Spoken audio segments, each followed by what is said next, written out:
Ladies and gentlemen, boys and girls, and those who don't identify as either, you are listening to Ratchet and Respectable with Demetria L. Lucas. I apologize in advance for the state of my voice. I know it sounds like trash. I'm down here in Mexico mainlining tequila shots and sleeping under this air conditioning. I am not protecting my instrument. I need to act like my voice does pay my bills. I'm out here acting a whole damn fool. I know I need to sleep with the air off, but it's hot. And I know I need to stop taking tequila shots, but they good. I've been drinking tequila straight. I don't believe in juice anymore because of the calories. So it's just tequila straight. Double shots of tequila with 2 ice cubes and 2 limes. I be tipsy at breakfast. It's great. But my voice, oh my God. It doesn't just sound bad. It feels bad. I'm going to have to switch to lemon in my tequila shots. Something to soothe the throat. I'm talking shit. Don't try that at home. I said up some crazy things on here in the last couple of weeks, and 2 different people hit me up and was like, the things that you say, you need to be more responsible. Girl, no, I am not your role model. Stop. Stop it. Y'all know I say crazy shit. You know this podcast is rated as explicit, and I was like, is it? I know I curse a lot. I didn't realize I cursed that much. Like, let me bring it down to a 10. I knew it was more than PG. But explicit? Me? As I look through today's topics. Oh dear. What is going on in the world? Well, let's start with Mexico. I'm down here for Cut the Check. We've talked about Cut the Check. You know what Cut the Check is, right? Cut the check, exactly like the t-shirts. So for the last, how old is her son now? He's 25. I met him when he was 7. So however long that is, 18 years. She's been one of my besties for 18 years. She is my corporate climber friend. She bottom lines everything with Cut the Check. Remember we talked about Bezos and he cheated on his wife and sent a bunch of texts to another lady, and those texts were on the cover of newspapers? Respected publications were running the text that he sent to his mistress. I was talking to my friend about it, and so she was like, he ain't cut the check. That's why his business is on Front Street. He ain't cut the check. Somebody came to him and said, we have copies of this. We will release them to the public. His answer was supposed to be, how much? How much? His information is out there because he didn't want to cut the check. Yes, it's exploitative. Yes, it's wrong. Yes. We're going to talk about that too. The shit that's right, the shit that's wrong, and the shit that must be done. We're going to get to that, Monique. I like Monique. We're going to talk about approaches to conflict resolution today. Jeff Bezos didn't approach that particular conflict resolution with cutting the check. Hence why his text messages were all in the front of the goddamn papers. Cut the check. But Nicole's answer to everything. You're going through a difficult divorce? Unnecessary. Cut the check. Cut the check. You can make a lot of problems go away. Cut the check. A lot. Not all. Sometimes you just disrespect the fuck out of people and it's not about the money. It's about the general principality of the whole thing. That happens too. But a lot of shit can be solved. A lot, not all, by cutting the check. So that's my friend's bottom line. So much so, when I was married, my ex-husband used to refer to her as Cut the Check. That's how she got the nickname. So we're down here in Mexico for Cut the Check's non-birthday.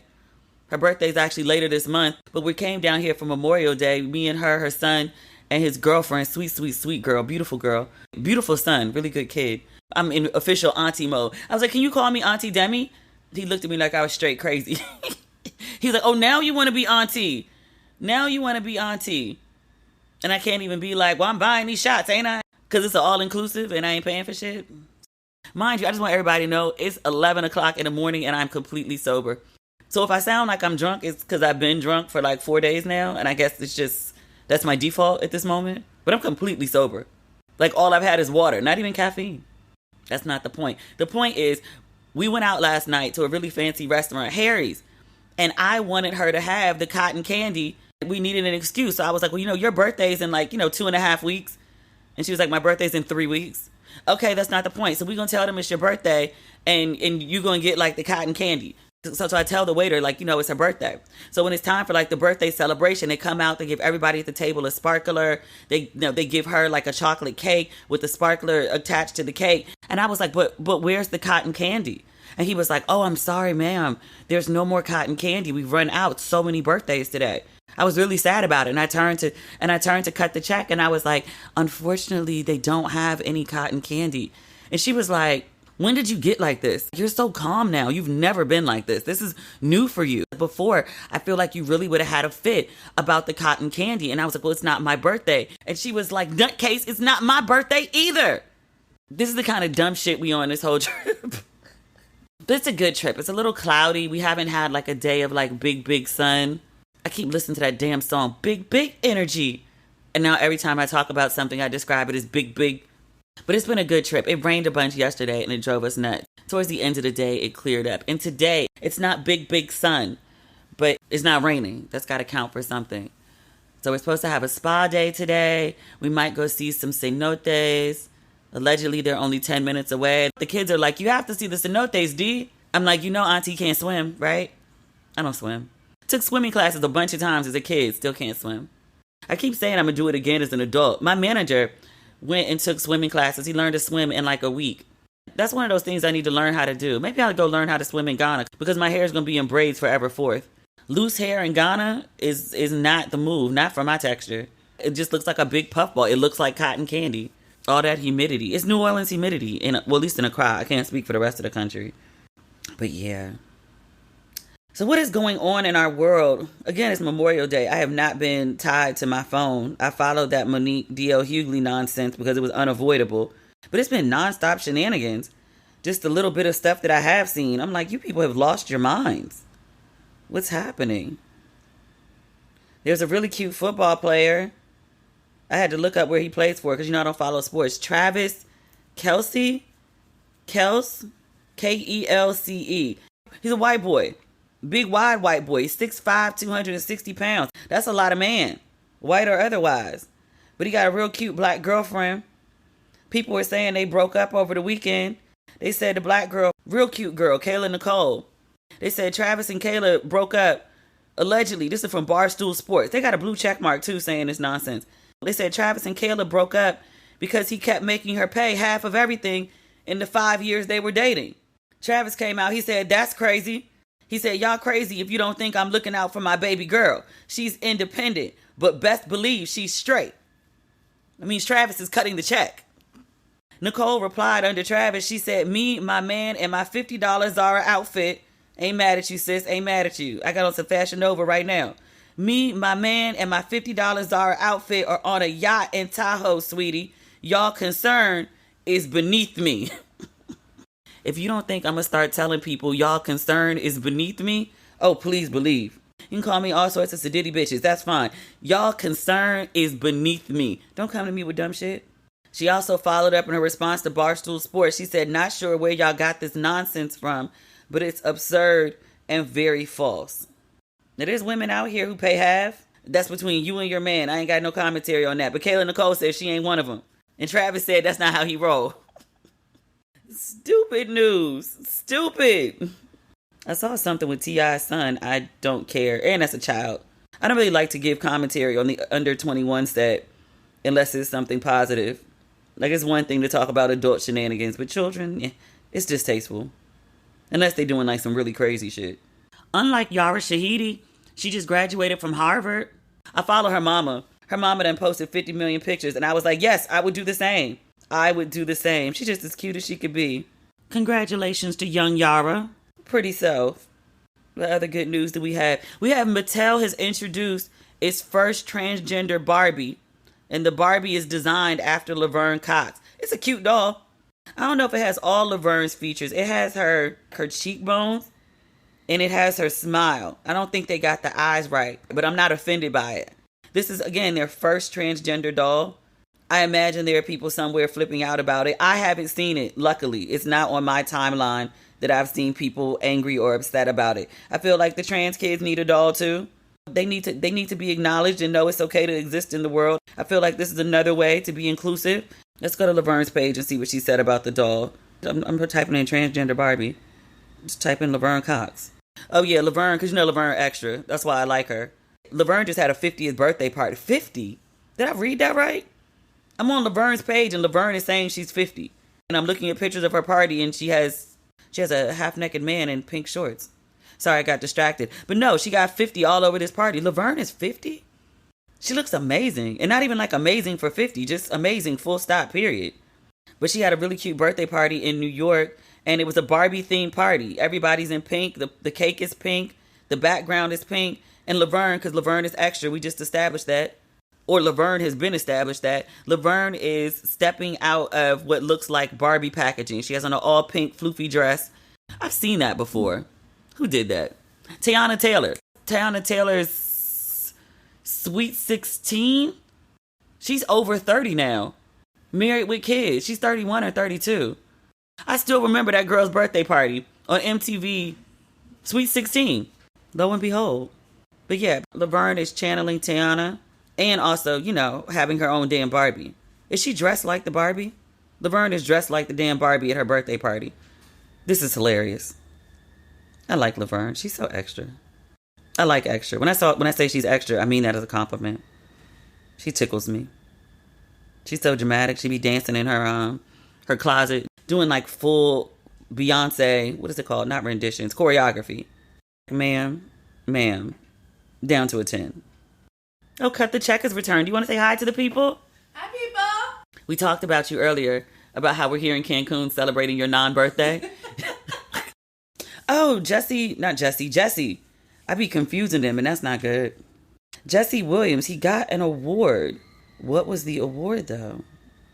Oh, he announced it on his page. Okay, so Drama League, his play, not necessarily Jesse Williams, his play, Take Me Out, has won the Drama League Award for Best Revival on Broadway. This is good. I think it might actually be like a good play. I mean, they've done it multiple times. Has someone been naked in it multiple times? I don't want to attribute the winning of the play to him, bearing all. I would vote for it as Best Outstanding Revival, just based on that. It was very impressive. I'm just saying. Have you seen it? Last I heard, there was a contingent of 60-plus-year-old women in D.C. headed to New York to see it.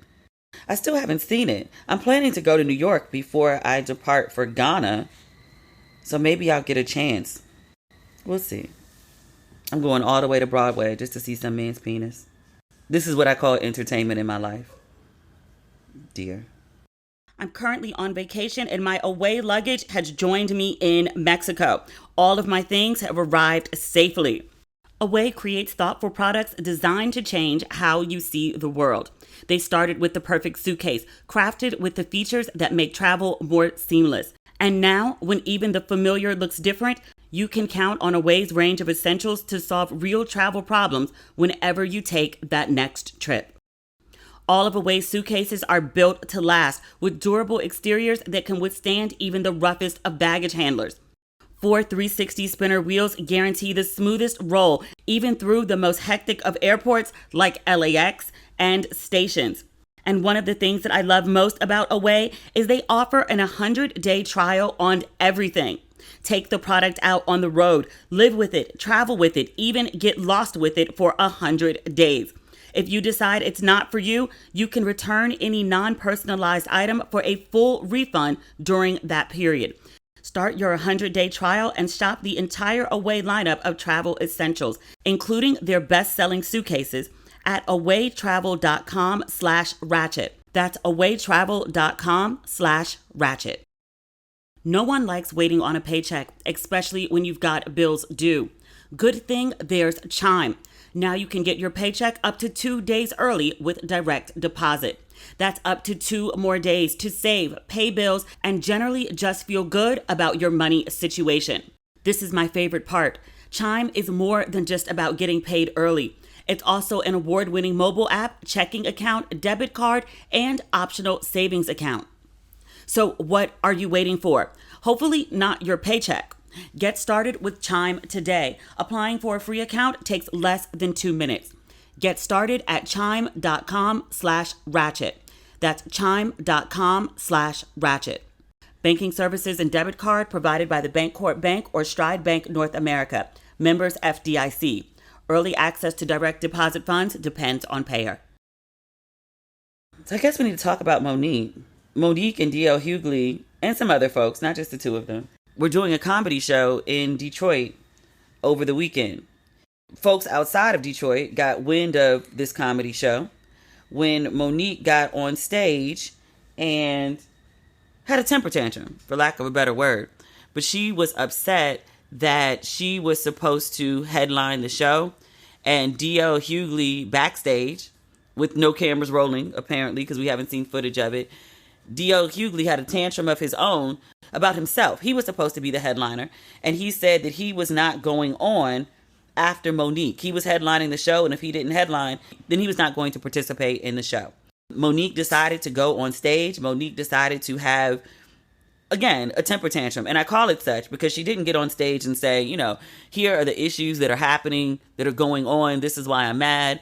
She literally was like running, like angry running across the stage. She was, cursing up a storm, which, it's comedy. It's not the end of life. But she called him a bitch ass nigga. She said something about like his wife should be ashamed to suck his dick, something like that. And I was like, whoa, leave his wife out of it. His wife ain't got shit to do with it.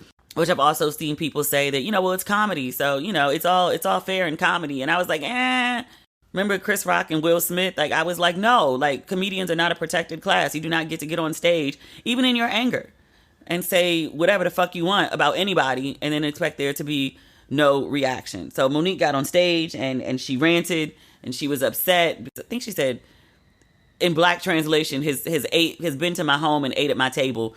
We had a personal relationship, and then now you're doing this dumb shit. And I know they had some beef in the past that allegedly they had squashed. Apparently not. Because when Monique got mad, that's the first thing she brought up. But she was pissed. She was just pissed. My understanding of the timeline, I've been following this story. Like, the Shade Room has done play-by-play updates with screenshots, contracts over the weekend. So I think I'm pretty up to date on this.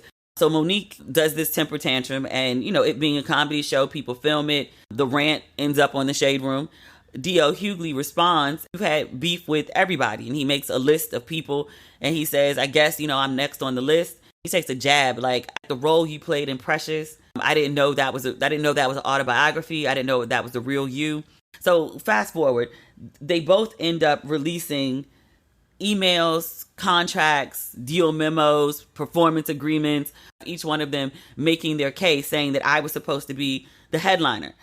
As it would come out, it seems that the promoter or event production, I don't know if those are one and the same, had promised them both headliner status. So when D.L. Hughley, had his meltdown backstage about I'm the headliner, he wasn't wrong according to the information that he was privy to. He's got a contract that says he is the highest paid, he is the last person to perform, and he gets to pick the order of the comedians that are performing. Monique has a contract that says about the same. It says that she is supposed to be the headliner for the show. So when she gets on stage and goes off on D.L. Hughley, she does actually believe that she is contractually supposed to be the headliner, and that D.L. Hughley is doing the fucking most by trying to usurp her position. And I was trying to figure out how to talk about this because I don't want to be the black chick that is trying to tone police, essentially, or throw respectability politics on another black woman. You're upset about something, you have been wronged, and you want to address that wrong. Monique is a black woman of a certain age. She's endured a lot of bullshit, especially a career in entertainment. But I feel like that actually applies across the board. I don't know any women in corporate who don't have a story like that. I don't know any women who are teachers or doctors who don't have a story like that. So working women, actually existing women, get tried all the time. So I get how something like this could be an additional trigger for her. So I don't want to tone police her, and I don't want to respectability politics her. And in addition to, not negating, there's a time and a place to go the fuck off and immediately flip and go the fuck off. There's absolutely a time and a place for that. With Monique, it seems like it's her default for everything, and everything doesn't need to be scorched earth, nuke bomb, level 10, 4-alarm fire, reacting to everything that way. Even the minor shit, even the relatively small shit, or in the grand scheme of things, smaller shit, it makes people not take you seriously. So you could be right. You could be right. You could have the contracts. You could have the emails. You could have the order of show. You could have all of those things. But because of the way that she handled it, and this isn't on some like, oh, silence black women, don't respect black women's voices. It's just like, what is your end game when you're upset about something? Are you trying to inform people? Are you trying to prove a point? Are you trying to get the issue actually solved? And I don't think her approach gets the issue actually solved. Because, like, for me, when people come at me 38 hot and they're calling me names and they're talking to me disrespectful, I'm not even thinking about the rightness or the wrong of it. I'm thinking about the disrespect. I'm thinking about the embarrassment. I'm thinking about who the fuck does she think she's talking to? And I'm matching fire with fire. It's not even about like the actual issue anymore, because now it's become like defending myself. But it's like she comes out like guns blazing. She gets on stage. She brings the public into this. The first thing he said back to her wasn't, I said that because my contract says XYZ. His response was to go for the jugular and be like, you beef with everybody. And then he makes a jab at her, acting like her character and Precious. It wasn't like, hey, can we resolve this? Because she didn't come to him with resolution energy. She just came like completely fired up. They had to go through a few back and forths publicly releasing contracts for anyone to see, including them, that this wasn't a talent on talent issue. Also, I think too, you can take a beat before you go off on people. Like, you can go off. I'm not telling people not to go off. I'm not telling people not to flip. There's a time and a place for it. But I think, and especially it will be helpful in a situation like this, take a moment to gather your facts and make sure that your information is straight. And sometimes, especially when you're playing it out in public, when you're trying to sway people's opinions of an issue, to say, I went to so-and-so to address them privately. They rebuffed me. They ignored me. They talked crazy to me. They whatever. And this is why I'm bringing it to this forum. Oh, she tried to do it, quote and unquote, the right way. She tried to, handle it like, quote and unquote, an adult. She tried to be reasonable. You could flip out on the back end. It doesn't take anything away from you flipping out if you got your facts and your information straight. Because in this case, like, Monique flips out and Monique has anger and people are like, yes, black women do get upset. They have a rightful anger when people are doing them dirty. They do. We do. But now you done cursed this man out and the video is everywhere. You done talked about him. You done talked about his wife and his family. Like, folks on my page was rightfully so. They were like, how are you going to be like, support me because I'm a black woman? Meanwhile, you get on stage, you were mad at D.L. Hughley. That's a fair shot. Talking about his wife sucking his dick. Why? You're taking a jab at another woman just to get at him. D.L. Hughley got enough fucked up shit that I know about. I don't even pay attention to D.L. Hughley all like that. He's been famous a long time. He's had some public mishaps. There's a running list of things you could take a jab at. The woman he's been married to forever performing an act of sex on him. Ain't that what they supposed to be doing? Like she can't hold her head up in church on Sunday. I suck my husband's dick. That's not news at 11. The marriage bed is undefiled. It's a low blow. Doubly unnecessary because D.L. Hughley wasn't even in the wrong. Would the flip out get you? I've tried a lot of different omega-3 supplements, and I've got to say, Iwi is the best one I've ever used. Their secret is algae.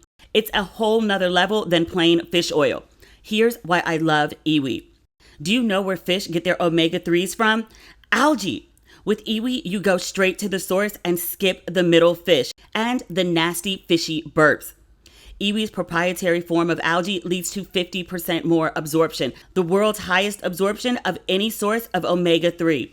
Iwi's proprietary formula goes right to your bloodstream for more absorption, more health benefits.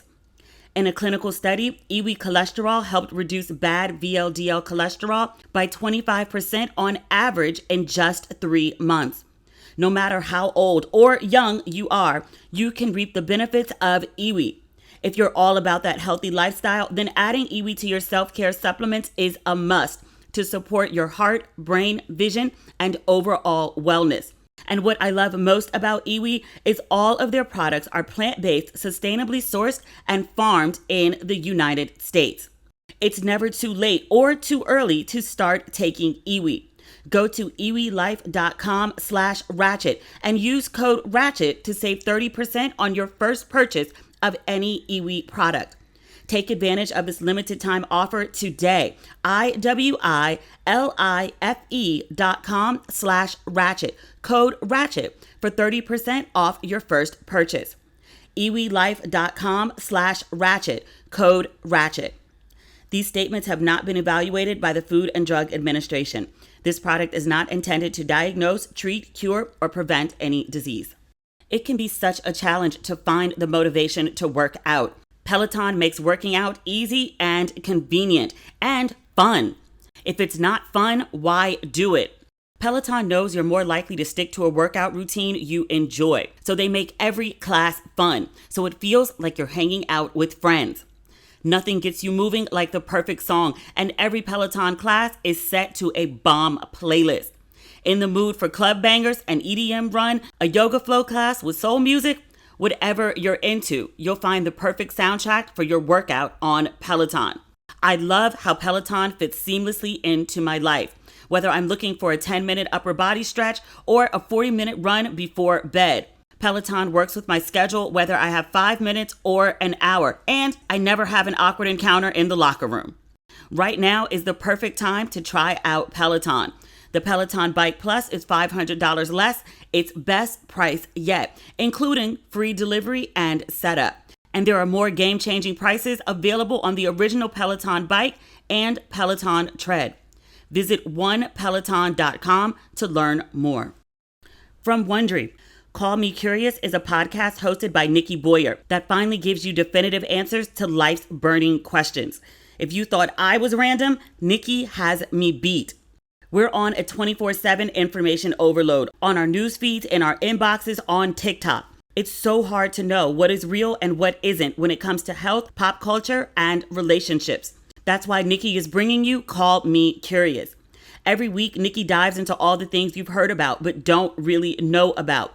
No more nodding along at parties or running to the bathroom to Google, what is cryptocurrency?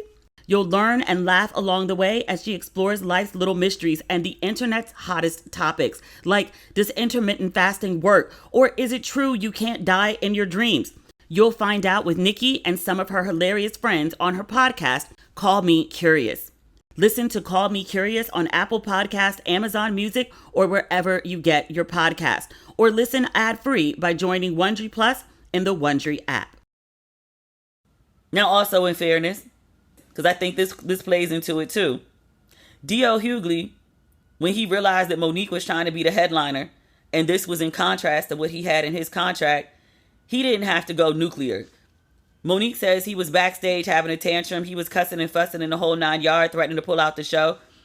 He didn't have to approach with that energy either. He could have been like, hey, so, I'm hearing that you're talking about being the headliner, and I just want to inform you that in my contract, it says XYZ. He could have had that conversation too. I also think because Monique is known, she has a reputation, for better or for worse, for being disagreeable, for being loud and crass when she is unhappy, whether she's rightfully unhappy, whether she's rightfully been wrong. But people expect her to go from 0 to 10 with no stops in between. So I think when D.L. Hughley comes to her, based on the reputation that she has, he comes with full fire energy because that's what he's expecting from her. So he's trying to cut it off at the head. He's coming with his fire because he expects her to give her fire. When you become known as someone who does that, it starts to snowball, for lack of a better word. It becomes a catch-22. Like, you're known for being the fired up person. And so people come at you fired up. And so now you're fired up because somebody's coming at you fired up. I also want to say this. I don't understand why their managers and lawyers are not having conversations. Even at where I am in my career, my manager is there for everything. I don't really go very many places without my manager. And the reason is specifically for shit like this. Because if there's conflicts, because if there's back and forth, my ass goes sit in the car and sit in the green room or sit in a hotel while my manager and whoever else, the lawyers, the other managers, the event producers, whatever, while they go hash out whatever. And then I show up in full makeup, full hair and heels and be like, good morning, everyone. Are we ready to work today? I'm so excited to be here. I get to just show up and be chipper and shit. I don't go back and forth. The deal negotiations, all that other stuff, my manager, my lawyer, they take me off those emails. Sometimes stuff comes straight to me. I forward it to them. They go back and forth. They hash out all that ish. I don't even look at it. Send me the final points of the deal memo, where I'm going, how much it's costing, what they provide, and then I sign the contract. I make sure all the checks are cut to me or my company so I can control the money. But otherwise, that whole back and forth, I'm like, why are Monique and D.L. Hughley dealing with this? Surely his managers were there. Somebody who represents him was there. Somebody who represents her was there. Her husband is her manager. He's always with her. I don't understand why the team of the people are not going back and forth to hash this out as opposed to the actual talent themselves. Talent should be sitting backstage getting ready to go on. Why is talent going back and forth backstage? That makes no sense. So much went left here that didn't have to, that resulted in like this crazy blow up that's all over the internet with Monique again being kind of right, but also kind of wrong because she went after the wrong person and insulted his wife, and there was no need for it. I remember when I did Don't Waste Your Pretty, and I won't tell you all the details because we got them resolved quickly.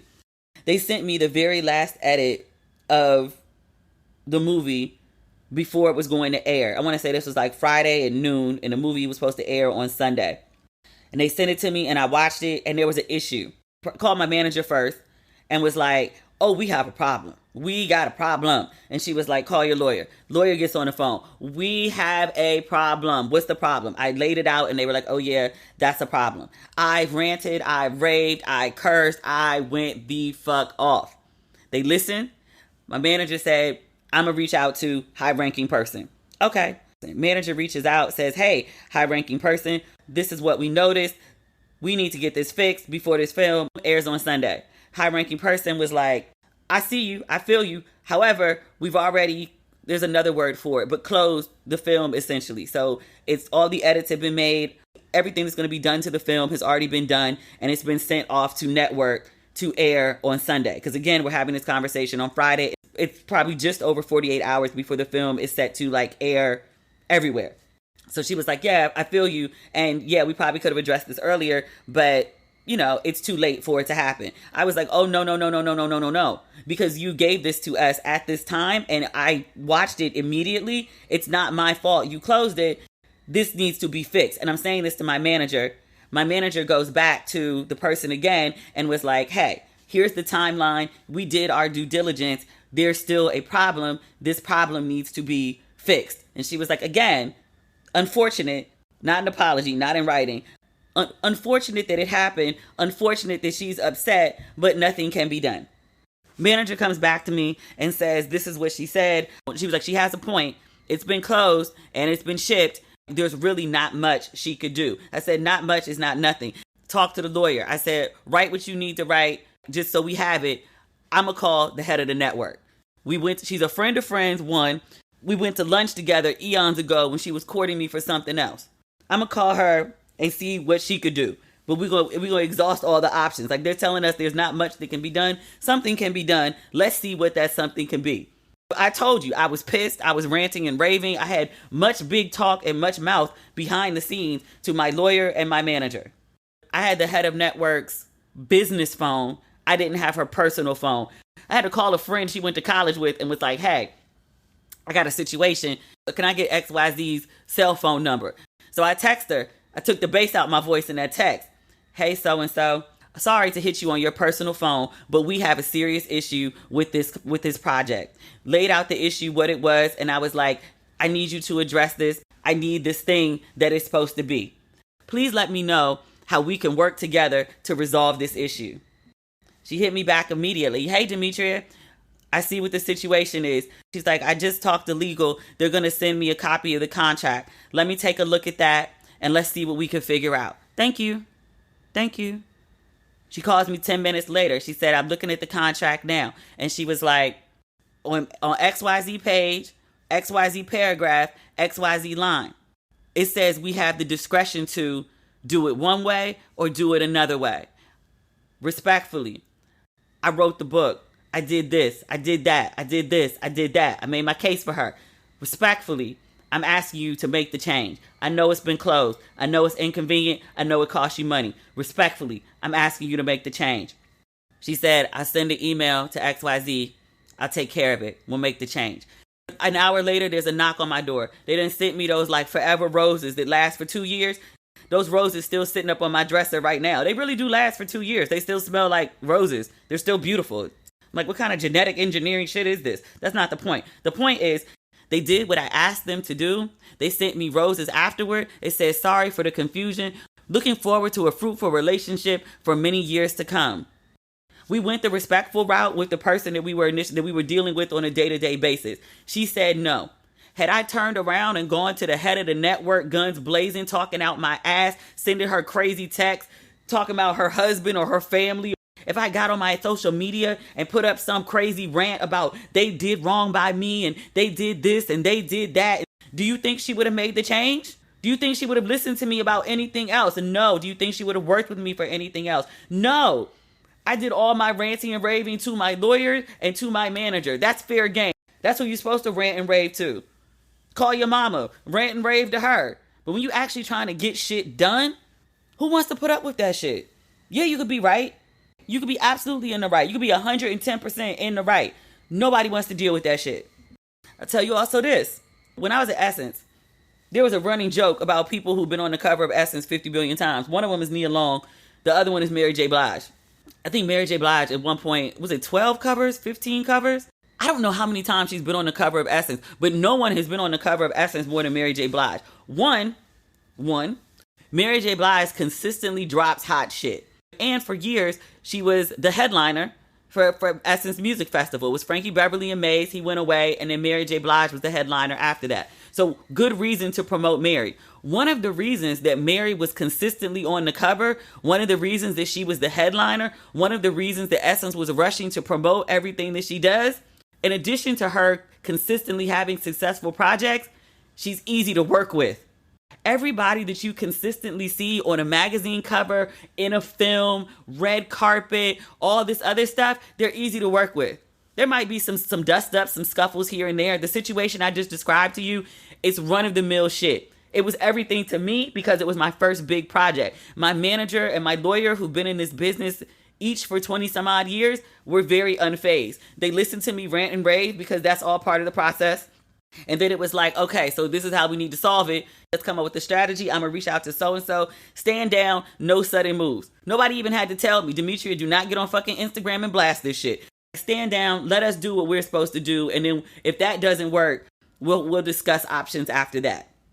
Mary J. Blige, super easy to work with. Beyonce, super easy to work with. Everyone behind the scenes talks about, one, how she is polite and kind. Also, how she runs her business like a well-oiled machine.